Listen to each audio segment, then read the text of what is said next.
In this video, I'm going to talk about the Siege of Orison, some tips on doing it, and whether or not it's worth doing. But this event exposes some big flaws in Star Citizen, so if you know how the event plays out, and most of the details, you can skip to this timestamp. Although I do have a cool tip on how to do this event quicker, which I'll put the timestamp here. Otherwise, on to the video. So first off, before you go to the event, make sure you set your spawn at Orison General Hospital. Secondly, when you accept a mission, also accept a Call to Arms mission in the Mercenary tab. It'll give you extra money for every Ninetales guy you kill. To get to the event, head to the Crusader showroom, located behind the green circle Habs. Take the elevator to the roof and take the shuttle. The shuttle will take you to Solanki platform. There you will kill a Ninetales lieutenant. The Ninetales lieutenant will drop a code that you can use to unlock storage containers. Storage containers will contain weapons and ammo, meds, or an IFI.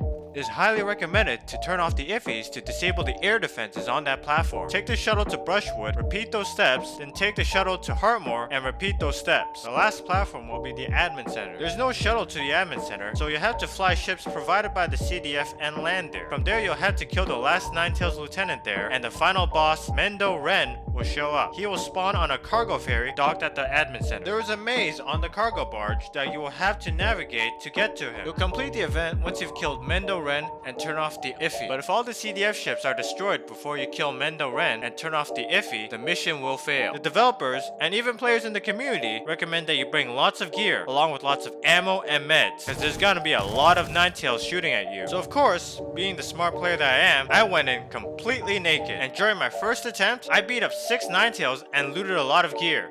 And then I died. Pro tip, if you beat up an enemy, they'll only be knocked unconscious. You have to execute them to get the Call of Arms bonus. But if you want to bring gear, the only place you can buy weapons in Orison is in the Keltu shop inside the Stratus Cloudview Center. There you will find a limited selection of weapons and 1 light armor set. If you want more gear, head to Port Olisar. There you'll find this shop for weapons and this one for armor. I would recommend you buy in bulk in case you die a lot. Meds can be bought in Orison General, along with the Pyramid gun, which will come in handy for reviving your teammates. There are red boxes scattered around the platforms containing food and drinks, so you don't have to worry about your character starving during the event. There's also a gym on each platform that comes with a medical bed that will heal any injuries you've sustained during the event, but obviously you can't set your spawn in them like a hospital bed. I found these maps on Reddit that not only will help you navigate, but has all the container locations, ship spawns, and medical beds on each platform. You can have these on a separate screen if you have one that will help you find IFI locations, where to heal, the locations of a specific ship you want, and more. Unfortunately, it can't tell you where the lieutenants are because according to CIG, they can spawn anywhere on the platform. Speaking of which, there are vehicles that you can use in this event to move around the platform. These vehicles include tanks, Tumbroke Cyclones, and golf carts, and you can find them on the platforms and in ships. There are lots of elevators on these platforms that act as spawn closets for the Ninetales, and they'll never stop spawning, so don't stay near them. Once you're at Heartmoor, you can send a shuttle to Solanki, and thus connecting Solanki to Heartmoor. This way you can bypass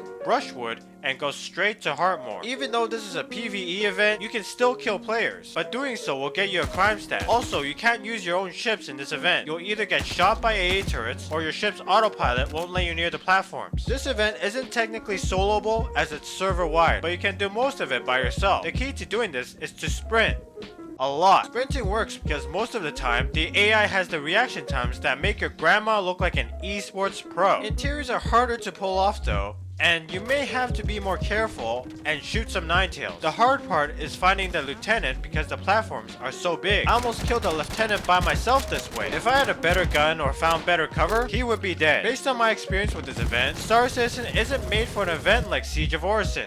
Not yet. Obviously there are the bugs. Elevators not working, lieutenants not spawning, missions not updating, just to name a few. Out of the 10 or so hours I spent playing this, I only completed the event once. All the other times, either the mission bugged, I 30k'd, the game crashed, or we took too long and we got thrown in prison for trespassing, which is hilarious. Imagine signing up to liberate Orison from the Ninetales only to get thrown in prison for not doing it fast enough.